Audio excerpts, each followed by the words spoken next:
Patients always ask me if Grey's Anatomy is reality, if it's real medicine, and I have a disclaimer to make. I've never actually watched a full episode of Grey's Anatomy. Let's watch the episodes about skin together. Mr. Adams, sometime in your history you contracted HPV. There are various types of the virus. This one generally causes small warts, but in rare cases like yours, there's an immune deficiency that allows the warts to get out of control. We went to a dermatologist in Pullman 4 years ago. They were a lot smaller then, and he removed a bunch of them, but... They grew back. Then we saw the guy again, and they grew back again.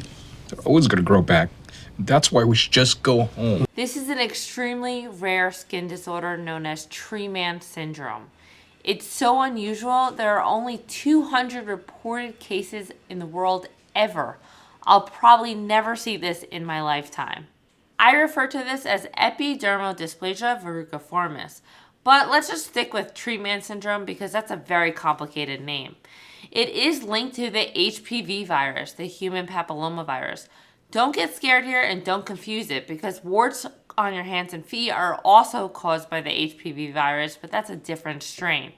In the very rare and extreme form, it can cause warts on your face like we see here in Grey's Anatomy, on your hands and feet that look like bark-like growths. So that's where it gets its name. I have to give Grey's Anatomy credit here because they did a really good job at highlighting the emotional impact a medical condition can have on you. And as physicians, we have to really be there. We're responsible to not only care for our patients physically, but also emotionally. You are doctors. If you're going to be doctors, caregivers, you need to be able to handle anything the human body throws at you. It's a spider. It's a spider. Oh, no, come on. Somebody do something, please. Yeah? Spider. Yes, it just crawled right out of that horn. What? Kill it. So I hate spiders just as much as she does, and I would have probably had the same reaction. This is probably not realistic for a spider to start crawling out while you're in the surgery in the OR, but as doctors, we never know what's coming our way, and our day could be filled with surprises.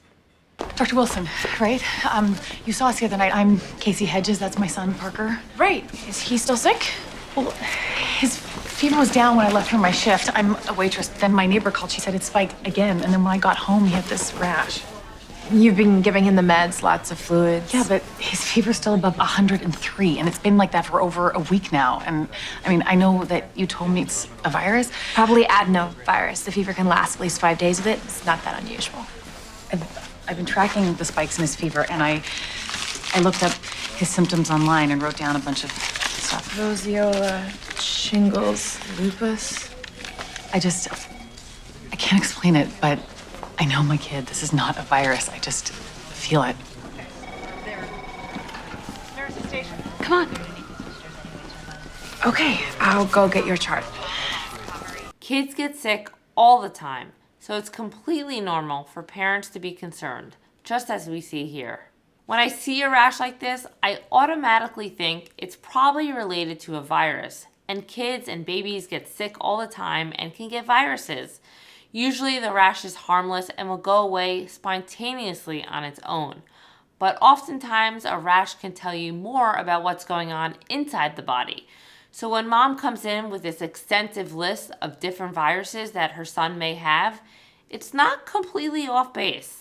Now, if you're a parent at home and your child is sick, I don't want you to go down a rabbit hole and start Googling every medical condition and self-diagnosing because that can be quite dangerous.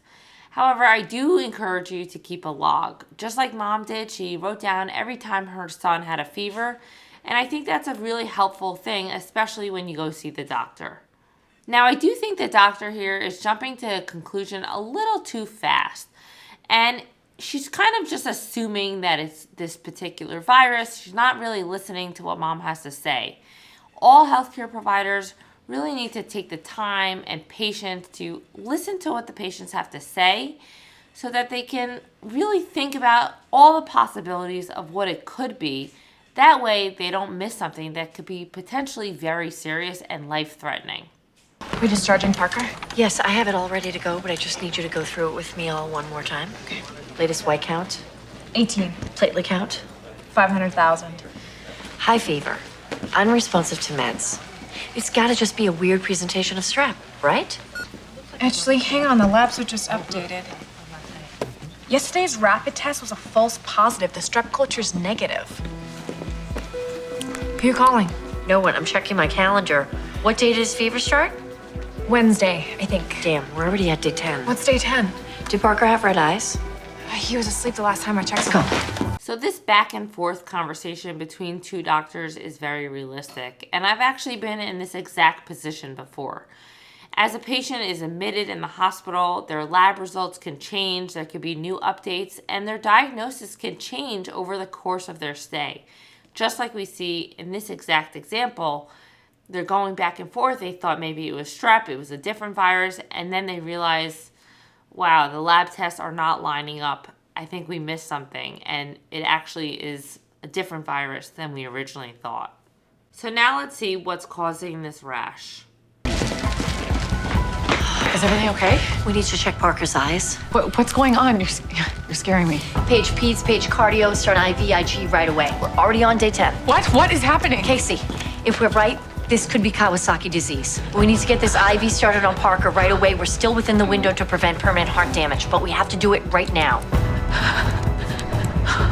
They finally came to a proper diagnosis. Good job, Grey's Anatomy. This is called Kawasaki disease, and it is rare, but if it occurs, it happens in children under 6 years of age. And some of the most common symptoms are what we see in Parker. Red or pink eyes, a rash that can occur in your trunk, your extremities, or elsewhere on the body, and a fever that lasts for 5 days or longer. That is definitely concerning, as well as cracked lips, a strawberry red tongue, and enlarged lymph nodes.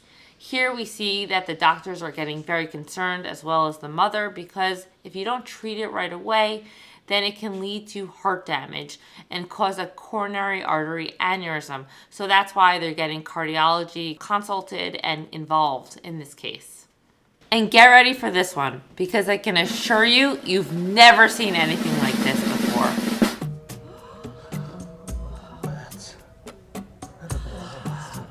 Hey, Rick.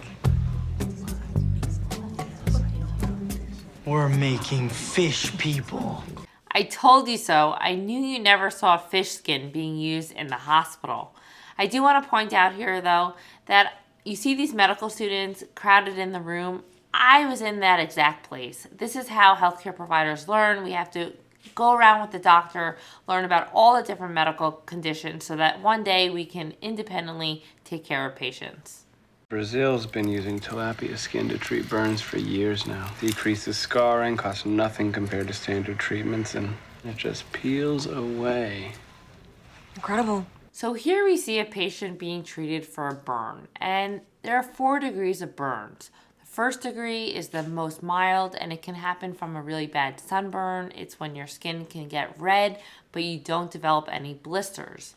A second degree burn can happen when you are touching hot boiling water, and you can get red blisters that can really take time to improve. A third degree burn is when your skin gets white and charred, and it can happen from touching a hot object for an extended period of time. And the fourth degree burn is when it goes through all layers of the skin. It is by far the most serious degree, and it goes down to your muscles, your tendons, your bones, and even your nerves, and can cause permanent damage. So here we see fish skin all over this patient's body, and he has suffered from some serious burns. In Brazil, they are using tilapia fish skin, yes, tilapia that you eat, fish skin, because they have shown that it is structurally similar to human skin and can help with wound healing when you have a serious burn and really help heal any of that skin that was lost. So normally we would use skin that is transplanted from other parts of your body to do a skin graft.